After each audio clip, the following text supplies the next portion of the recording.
think there's general agreement that the current programme is probably the worst we've had for quite a long time. The audit procedures have really got out of date and aren't proper auditing and so on. The good news, I think, is we're heading towards much better processes in the next programme. Just in the current programme, I mean, Val, the colleague, mentioned one organisation that had got 45 million to spend and forgot to spend anything in a year, but had remembered to pay themselves £600,000 in advance. I had an organisation a few weeks ago, and they'd been instructed to repay $250,000. They were doing the calculation, and we managed to show that actually there was proper audit, proper procedures, and so on. And a couple of days ago, we had a note to say we couldn't fund projects for women because that was only half of the population, so it wasn't eligible. But we will move on. I want to just go through a few steps that have happened so far, and then look to the future. And I've reassured Ollie that most of these are pictures, so they won't take long. Come out with Europe 2020, which is around saying Lisbon didn't really work. What we need to do something which is smart, sustainable and inclusive for the next programme. We've had the 5th cohesion report, we had the regulations that came out, which we've all been looking at. More recently, towards the end of last year, the Social Business Initiative was launched. And the thing that people have talked about before, the services of general interest came out just before end of December. This is about raising raising some of the limits around state aid, making it easier, making that you're not looking at the very cheapest price, but you're looking at the price that gives you the best benefits for the area. What's come out very beginning of the year, a number of fact sheets around some magic things called community-led local development, integrated operations and so on, which is going to simplify and make things easier. And yesterday we came out with a common strategic framework, which I know we've all read it carefully, but it moves us forward and it takes things a lot better. So, Europe 2020 we've covered. Draft regulations covering all the very different funds. These are all going to fit together more closely. One of the things taken from the draft regulations, they're talking very much around simplification, streamlining, looking at making sure administrative costs are proportionate. So one of the things they're talking about very specifically, and you can see it in some of these documents, if a project is less than 100,000, it has dramatically less regulations than ones that are bigger. It shouldn't have more than absolute maximum of one audit during the year.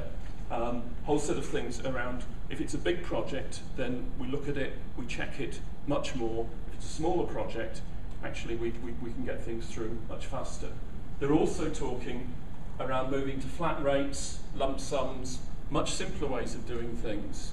And what they're really focusing on is less counting on have you got the receipts or have they been burnt down in whichever country they're in or whatever, but what have you actually delivered? So the idea is actually to say in advance what's going to be delivered and move much more towards measuring that rather than measuring the receipts. The other thing that came out, this is around the services of general interest, around procurement and delivering things. Talks about this framework came out, putting the social economy and social innovation at the heart of the Commission's work on the Europe 2020 strategy.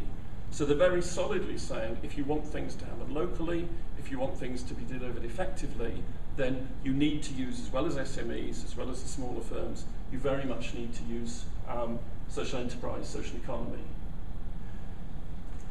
I'm going to come back to this in a second, but we've got community-led local development, which is written into the regulations.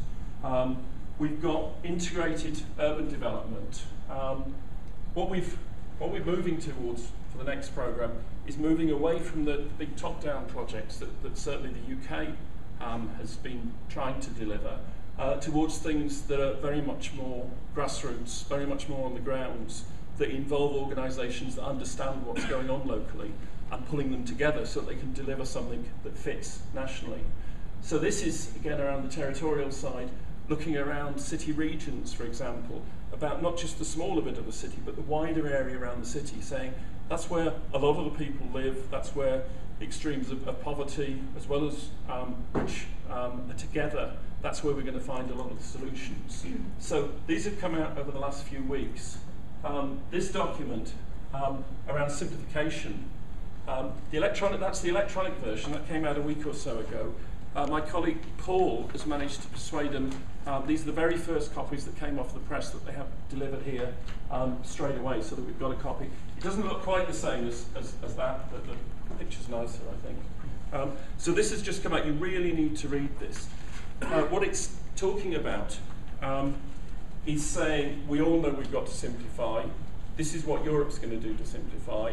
Let's make sure the member state actually supports this rather than adding layers on top of this.